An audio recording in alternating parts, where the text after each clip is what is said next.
As society has continued to progress and evolve, music has done the same, continuously developing into various genres, each having a unique style, purpose, and culture behind it. Today I want to focus on how this is especially true for hip-hop in modern society by highlighting a few of its subgenres.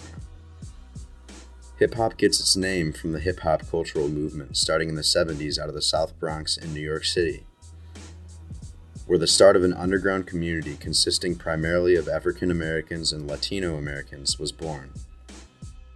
The community was built upon promotion of self-expression through a set of its own unique creative outlets, each drawing from forms of artistic expression. It was a new type of gang which focused in on music and dance. DJing, rapping, beat production, breakdancing, and graffiti all fused into this cultural movement. As it progressed, it opened a dialogue for those living in the urban communities of the struggles and oppression they felt.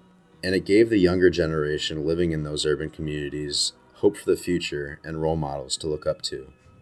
That's why you have to be real. A role model. I want to be, instead of a role model, I want to be a real model. Because a role is a role. You know what I'm saying? Right. If I always play like I'm so goody-goody, then somebody see me doing something bad that every human being has to go through, and they're going to go, wait a minute, he ain't cool, you know what I'm saying? Then I'll let him down. But if I be me, I can never let anybody down. Modern hip-hop has many subgenres, 3 of which I will explore today, highlighting what makes each of them unique. We will start our journey where it all began, New York City.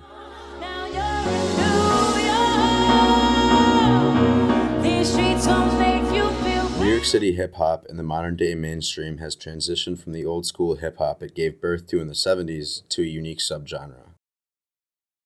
Emphasis on complex rhyme schemes and lyricism is what gives East Coast rappers their distinction. Complex wordplay, accompanied with colorful metaphors, is delivered in a free-flowing manner, all layered over colorful beats with a lot of bass. Themes of East Coast rap include artistic expression, fashion, superstardom, politics, and introspective reflection. Iconic act A$AP Rocky is one of the most recent artists to make a big impact out of the East Coast. Yeah, I rock the rap. Yeah, I bought the Wraith. Yeah, I'm out of state. Yeah, I like the race. The A$AP portion of his name comes from the hip-hop collective group A$AP Mob. Composed of a plethora of New York area rappers, each bringing their own style to the plate. Collectives such as A$AP Mob are commonplace in the rap world, but A$AP is unique in that they place such an emphasis on diverse styles without breaching the consistency, which is why they're such a good example of the East Coast rap community. The next stop on our journey, Atlanta, Georgia, is arguably at the epicenter of modern-day hip-hop advancements. The reason Atlanta is so relevant to present-day hip-hop is because it created trap music. Fresh out the bed, count out the dead, fresh out the bed, count out the dead. Trap music was created by artist T.I. with his release of the album Trap Music and has since continued to develop and evolve. The signature trap sound consists of a very unique drum structure led by energetic hi-hats and jazz-style kicks that fuse together to make something like this. Do it for the culture, they gon' bite like vultures. Way back when I was trapping, not Toyotas. The themes present in trap music can be very dark, including a lot of criminal elements that come along with the state of Atlanta's ghettos. But there are also a lot of bright and boastful lyrics painting a picture of luxury life now that they've made it out of that dark area. 2 chain, but I got me a few everything hot, skip lukewarm. All of these topics fuse together to tell a rich story of previous gang life, the horrors that came along with it, and the idea of making it, becoming successful enough in either a music career, drug dealing, or a combination of the two to move themselves and their family out of the ghetto.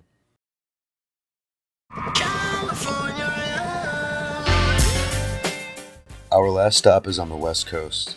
With a huge gang problem oppressing the residents of cities like Compton, West Coast rap has very heavy gang affiliation within its music. I ain't never played with the pot. I was in your house trying to find a spot to extend my nuts. I went to jail for a block, came home with a strike. However, acts like Kendrick Lamar are making serious strides in an attempt to use music as a tool to educate, enlighten, and persuade the people of these communities. And I love myself. The world is a ghetto, big guns and dick inside. I love myself, but they can do what they want. He carries the message that putting the guns down, stopping the gang violence, and respecting one another is the only way of truly rebuilding the community. Overall, hip-hop has had a big impact on my life. When I first discovered acts like Eminem and the Beastie Boys as a child, I grew to love the different styles and beats present in each track. It has been interesting seeing the evolution of the genre, and perhaps the biggest impact it has had on me comes from the messages contained within some of the songs and the stories they tell. I've gained a lot of respect and sympathy for those living in areas where crime and gang activity is so prevalent, and I've gained an understanding of why it is some of the criminals do what they do, and while it doesn't justify the crime that is committed, it does give me hope for a better future in these areas where there is so much gang activity and little support for the next generation. And ultimately, I think that is a great way to promote the betterment of these areas. Hearing the stories of the people that are living in it and those that have made it out, it helps open an eye to the understanding that these criminals and gang members aren't just bad people by nature. They're almost forced into choosing the gang life, a product of their environment.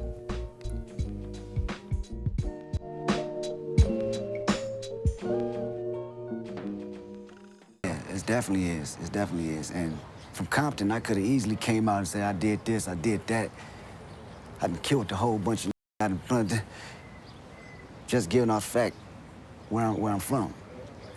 But that ain't me. I'd rather talk about my reality. You know what I'm saying? I'd rather talk about something a little bit more deeper than that. The reasons and the problem and the solutions behind it. So when you hear these stories in Good Kid, Mad City, when you hear these stories in To Pimp a Butterfly, it's a little bit deeper than just the music. It's cats out here really trying to do something and really trying to spark the idea of positivity